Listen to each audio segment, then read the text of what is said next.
One of the things that I learned while I was going through this was the meaning of the name Israel, because Jacob eventually gets named Israel. And I'm jumping ahead a little bit to the next lecture, but Israel, and so he's also the father of Israel and the father of the 12 sons who make up the 12 tribes of Israel. But what Israel means is he who struggles with God. And that's such an interesting idea, because it's, again, a psychological idea. And that's why I said earlier that it isn't obvious in the Old Testament what it means to believe in God, because what Jacob does is struggle with God. And I think that that's a really good characterization of an ethical life, because if you're trying to lead an ethical life, that's what you're doing, is you're struggling. Like, blind belief isn't helpful because you don't know what you're believing in. Like, it's just not that helpful. But if you're possessed by the desire to orient yourself properly, but also confused by the existential structure of the world, which we all are, then what you're doing when you're trying to orient yourself properly in life is struggling ethically.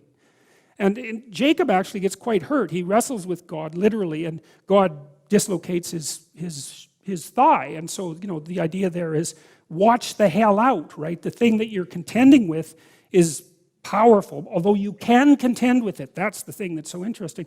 But you do it at some genuine peril, which I think is exactly right. But the idea that Israel, so there's Israel the state, let's say, and Israel the promised land and all of that, but there's this more important idea, which is again a psychological idea, which is the state of Israel, which is the promised land, is the state that everyone who wrestles with God exists in. And that's not happy, naive belief in an eternally blessed afterlife. It's not that. It's not a wish fulfillment. It's to be actively engaged in life, in the difficulties of life, right? And trying to find the path, because that's what wrestling with God is. It's trying to find the path. And that seems to me what belief means fundamentally in the Old Testament, and perhaps in the New Testament as well, is that belief is expressed in trying to find the path.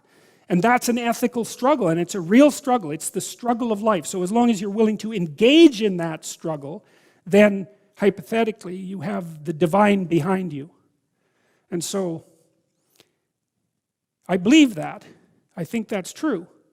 Because the other thing I see is that the people who set things right so that the horrible forces of cosmic destruction don't do us in, the people who are trying to set things right are the ones that are struggling ethically.